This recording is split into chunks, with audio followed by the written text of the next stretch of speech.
une petite surprise parce que on pouvait penser par exemple que Sofiane Guitoune, qui a intégré le groupe France à l'occasion de cette préparation pour la Coupe du Monde, aurait pu avoir une chance là de se tester face à l'Écosse. Ils ont préféré miser sur la continuité effectivement. Je pense que y a une part de satisfaction par rapport au premier match. Ils ont tous les deux été plutôt bons, ils n'ont pas crevé l'écran, pas comme Damien Penaud par exemple, mais ils ont fait une bonne prestation. Il y a aussi sans doute l'idée qu'ils veulent installer cette équipe, cette paire de centres-là et lui donner des repères communs, des repères ensemble comme paire, puisqu'il y a besoin de complicité quand on joue 3/4 centre. Et ces deux joueurs-là, finalement, même si tous les deux ont un long parcours en équipe de France, ils ont finalement assez peu joué ensemble. Dernière prestation commune, c'était la Coupe du Monde 2015 contre la Roumanie. Et à l'époque, ça n'avait pas été une franche réussite.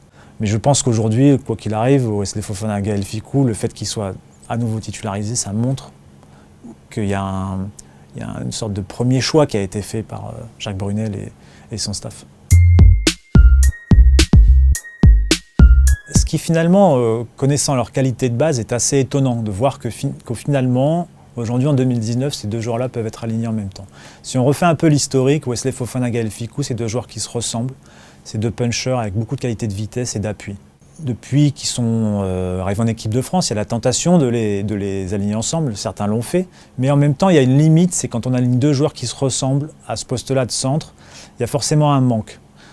Par exemple, là, le manque concernant Fofana et Fickou, c'était un joueur, à un moment, un 3/4 centre qui soit un régulateur, c'est-à-dire quelqu'un capable de faire circuler le ballon, de gérer un peu les montées défensives. Ils n'avaient pas trouvé cette complémentarité-là. Et en fait, ce qui a fait qu'aujourd'hui ils sont complémentaires, c'est que Wesley Fofana a, à partir de 2014, entamé une mue. C'est-à-dire de lui-même, il a voulu devenir un autre joueur, pas uniquement un puncher, pas quelqu'un qui franchit la ligne, mais quelqu'un qui est capable de réguler, de faire des passes, de faire jouer les autres, d'être un patron de ligne de 3/4. Bien sûr, si l'idée directrice de l'équipe de France était restée la même, on va dire que pour le tournoi Destination, aujourd'hui, on aurait sans doute une paire de centres, Bastaro X. Bastaro Fofana, Bastaro Fickou, Bastaro Doumerou, plutôt Bastaro Doumerou d'ailleurs.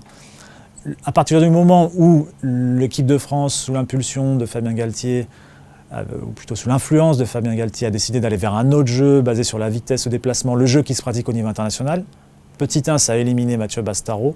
Petit 2, ça a donné la possibilité à cette paire de centres d'exister.